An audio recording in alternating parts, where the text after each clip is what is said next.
I just did something really crazy. This drone, I've just flown past my neighbour Karen's house. The angry Karen that's featured in these videos. And she didn't complain, and even though it was at full throttle, she actually said to me, is that even turned on? Today we're going to be reviewing the DarwinFPV Baby Ape version 3 Pro, I think. A drone so quiet that even angry Karen approves of it. Let me explain.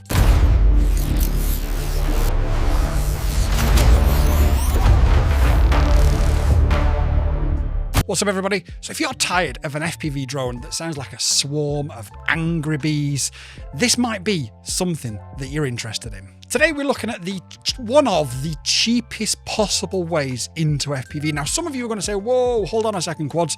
You said the Rate S30 was about 100 quid, and this is about 100 quid. There is a big difference. This comes with a 1.2 watt VTX and a camera already installed. It is analog, but you don't have to then spend an extra $200 or whatever on an 04 Pro to finish that build off. So not only will it not break the bank, but it also won't wake the dead. And I've got to admit, it probably won't get you banned from your local park either. But the biggest question is always going to be, is it actually any good? Well, we're about to find out. So let's talk about what's good about this drone first of all. And like I said, the headline, in my opinion, the headline selling feature is going to be a couple of things. But the main thing with FPV drones is they are so loud. This, however, straight out of the box, is instantly really quiet. Now, you can always get different props and you can always do this and do, but a newbie isn't necessarily going to know that. So to pull this out of the box and be as quiet as it is, and stick with us because later on in the video we will have Boy Wonder and I out in the field giving our scores on the Angry Karen test, and I think you're going to be pretty amazed. But this is DarwinFPV. I am no fan, but I challenged myself in 2026 to see if I can make a fair review of DarwinFPV, and I think I've possibly done that because those motors are appalling. There's no question about it. And it's a 15 amp all-in-one flight controller, which is not the best quality in the first place. But it's not all bad. It does mean that even though it's quiet at full throttle, in comparison to another 3-inch, such as the Rate S30, which is also a 3-inch drone, is not anywhere near as powerful. Now, before you all start jumping up and down saying, I'm clicking off this video, I'm going, it's no good if it's not as powerful. Just think about that for a second, because if you're a newbie and you want something that isn't a tiny whoop and that has got LEDs, and these LEDs are actually quite cool. Hopefully you've seen it in the shorts video. If not, I'll try and link it somewhere. I don't know. I'll learn this YouTube thing one day. Then you're not necessarily going to want something that is crazy powerful to start with, because then you're going to have to think about, well, do I need to reduce the power? Do I need to go with a lower battery? Do I need to add a throttle cap? Do I need to slow my rates down? Ultimately, because this isn't overly powered in the first place, it's actually really manageable out of the box. And that, I think, is a real benefit and a selling point to somebody who's just getting into the hobby in 2026. That's the third time I've said that line, because for the past 2 times I said 2025. We've all been there as newbies when we just go full throttle, or we just send it and we don't quite realize just how powerful these things are. This isn't that. This will give you time to recover. This will give you time to say, oh shit, I'm going the wrong way, let me readjust. Something like the S30 or the Seeker 35, you're already gone by the time you realize, if you're not fully aware of what you're doing. That's not a bad thing, and this is not a bad thing. It's just different things for different people. I think that's really important. So what do we love about this little guy? I mean, let's have a closer look on the desk. Well, number one, obviously, is this thing is really cheap. We're talking AliExpress budget friendly for someone dipping their toes into FPV for the first time. Spending hundreds of dollars on something that you're going to crash is pretty terrifying. This is a lot less scary because of the price. Number 2 is the weight. It's superbly lightweight, which means a couple of things: longer flight times and softer crashes. As you've seen from the shorts that I've already put out, I've crashed it a couple of times with 0 problems. Fair play to DarwinFPV, I hold my hands up. The other point is I'm able to get nearly 7 minutes on average on a 560 mAh Dogcom LIHV 3S battery. The power is smooth and manageable. You can actually learn to fly this thing as opposed to learn to just crashing it. I like to be one of DarwinFPV's biggest critics, but the one thing I want to give them a little bit of credit for here is number 4 on this list of what I love. And that is that they've got something called Darwin Care. And it's very similar to DJI Care. It's not as good, of course. In all fairness, Darwin are a relatively small company. So sometimes maybe I expect a little bit too much from them. Just a reply from an email would be great, but never mind, we digress. However, the one thing that I think is really good is they've got something called Darwin Care. Now, it'll cost you $10. And if you do a flyaway, so you just completely lose your drone or it drops in the bottom of a lake or you run it over with your car or you decide to tinker with it and you solder it and you blow it all up, they'll sell you another one for 75% of the original price. Now that's not a massive bargain, but it's better than 100%. And considering a lot of companies will make you just spend 100%, I think for $10, it's actually quite a fair thing that they're doing. And I'll give them credit. All right, so we spoke about the good stuff. Now, this is DarwinFPV. We need to talk about the less good stuff because there are always going to be negatives on all of these reviews. Perhaps a couple more with DarwinFPV than normal. Now, I've been burnt by DarwinFPV before. I have reached out to them and tried to work with them to try and see if they stand behind their products in 2026. That's fallen upon deaf ears, and that's absolutely fine because at least we know where we're going. We're going to be honest, as we're always going to be honest, but if Darwin aren't prepared to stand behind their products, it's a bit concerning. So, what don't we love about it? Well, the flight controller, first of all, it's not brilliant. It works, and it does the job intended to do. It controls the drone in flight. It's a flight controller. But it's only got a 15 amp ESC on it. It's only an F411. You haven't got any real spare UARTs once you add an ELRS into the mix.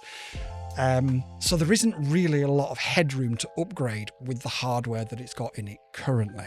These motors look like something from a DJI Mini. I don't know what they are. They're 1104 4400 kV, I think. But I don't know what they actually are, if that makes any sense. They're okay. They're smooth, they're responsive, they're not very powerful, but that's okay for the target market that this is intended for. If you're not that target market and you buy this, you might think, what on earth is this? But from a point of view of getting you into the hobby, or even getting your kids into the hobby, this is not crazily powerful. I just don't know how long those motors are going to last. Now, in all fairness, all credit, I have crashed it twice. Once it was on a bit of ice, so it wasn't exactly a soft surface, and then the other time was straight into grass.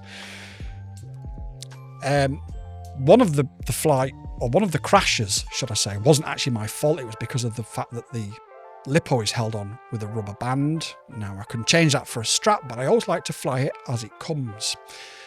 That would be my first advice, is change that for a strap. They're just very questionable. They're very, very questionable. Now, the frame is lightweight and it actually feels a little bit like a toothpick. It's just over 100 grams, I'm afraid.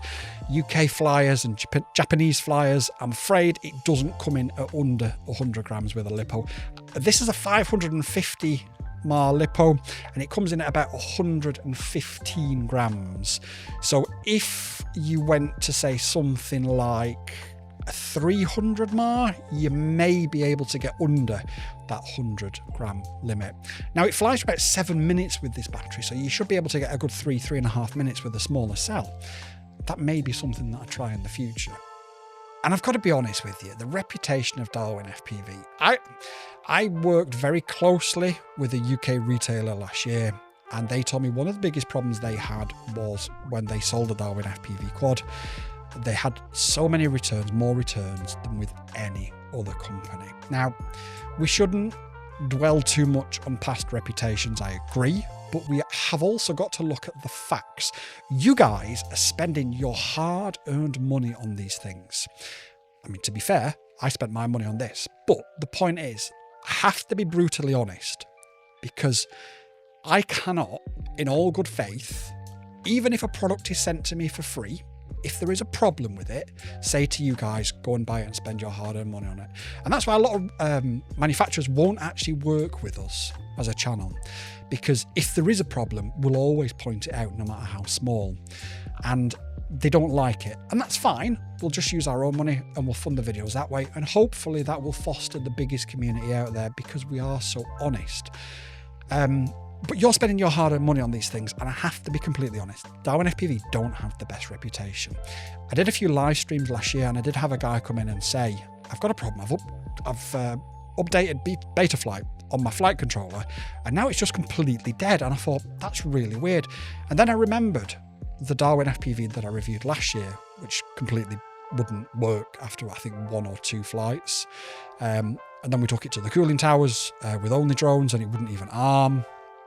We replaced the flight controller, and that didn't work. But during that testing, I actually upgraded Betaflight, and mine died as well. So I said to the guy, is it a DarwinFPV flight controller? And he said, how did you know?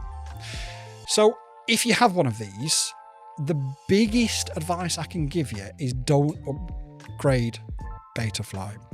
Whatever it's on, just accept that is what it is. Now in the future, the hardware may become better and you may be able to do that.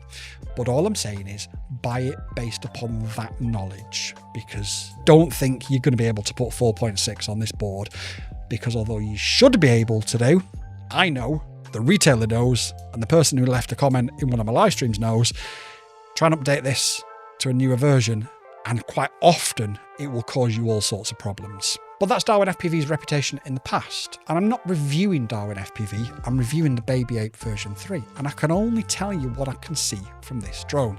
And this drone is, we've got a really powerful VTX, which doesn't put out a terrible picture. It's not brilliant, but it's okay for the price. You've got a flight controller and ESC that works. You've got motors that work.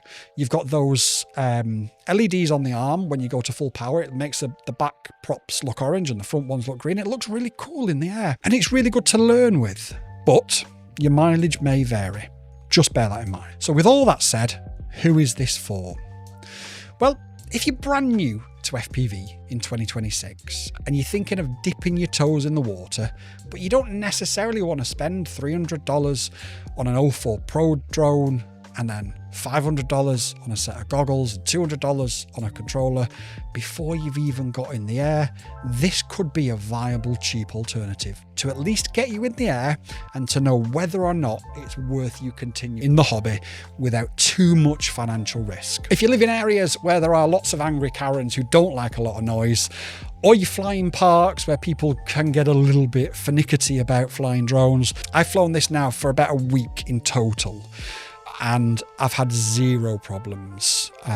There's been a few times where I've been out and people have walked past. There's been a few times where people have noticed it, and there's been a few times where people haven't even noticed it at all. And I think if you want something to try new moves with, and you can crash it without worrying too much, you're not going to wreck a $500 drone, again, it might be something worth considering. But also, again, like I say, if you've got kids as well and you want to get them into the hobby, you'd probably pick a tiny whoop. But if they've already started to fly a tiny whoop and the next big sort of progression, although this is a 3-inch and it's got that sort of thrust power and stuff, those motors are so underpowered that it won't be too much for the majority of people to handle. And normally we'd be saying that's a really bad thing that it hasn't got a lot of thrust and a lot of power from the motors. Take it for what it is, and actually I think it's really good in that respect, as long as those motors last. So here's the bottom line then. The DarwinFPV Baby 8 version 3 isn't the best FPV drone that you can buy. It's not even close to it, but it might be the best FPV drone you can buy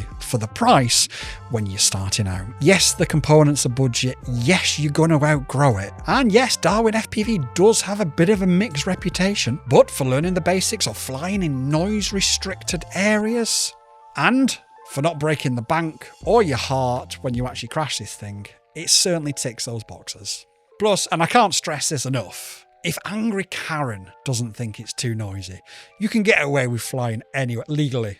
You can get away with flying anywhere legally. All right, so if you found this review helpful and honest. Hit the like button, leave a comment, and don't forget to hit hype as well, because it will help push us to that next level. Tell us down in the comments if you have flown a Darwin FPV drone. Would you recommend it to somebody getting into the hobby? If it works, it's brilliant. It's when it doesn't work that the worry is. But would you recommend it to a newbie? And remember, fly safe, fly quietly, make sure your batteries don't puff. Peace out. YouTube and I have had a chat, and we believe that this is the video that you'll like the most. So watch it and let me know if they're right.